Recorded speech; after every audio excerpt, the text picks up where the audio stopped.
አረ ሰሞኑንማ ወይዘሮ ብርቴ በጣም ቁልት እያደረጋት ነው።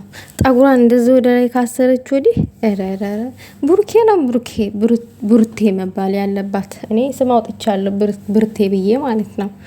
እና በቃ ዛሬም ስዘነጥና ምንድን ነው የሚባለው? አረ ተውኝ። መቼስ ለኔ ብልሽ ነው አይንሽ ካይኔ ያረፈው። ወዶሻል በቃ ልቤ አጠፊም ከሀሳቤ። ማነች ይቺ ነገር? በጣም አላማረችኝም። ባይ ዘ ወይ ሰሞኑን የሆነ ሴት ይዞብን ሊመጣ መሰለን፣ የሆነ ጠንፊዋን ጎትቶ ሊመጣ መሰለኝ። በቃ ስለ ፍቅር ምናምን ነገር ነው እያወራ ያለው። እኛ በሃይሚ ናፍቆት ተይዘናል ምናምን። በቃ ቆይ ማነች ሲጀመር?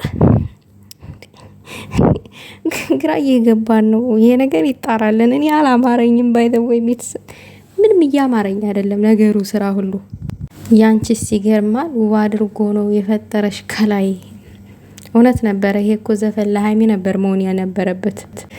አስቢበት። ይሄንን ጥሩ ቀን እንደማናጣው ተብለሻል። ለማንኛውም በደንብ አስቢበት። የትኛዋ ጠንፌ ነሽ እንደው? አላቅም።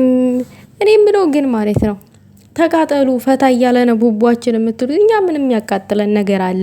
ይብላኝ እንጂ ተስፋ ለሰጣት ልጅ ይብላኝ እንጂ የማይኖርላትን ህይወት ሲሰክሳት ለነበረ ለሷ። እኛ እኮ ዳር ይዘን ህመሟን ታማሚ ነን እንጂ እኮ መሀል ላይ ታማሚ አለ ዋና ማለት ነው። ገባችሁ? እኔ ብቻ መጨረሻውን እያየን እንናደዳለን።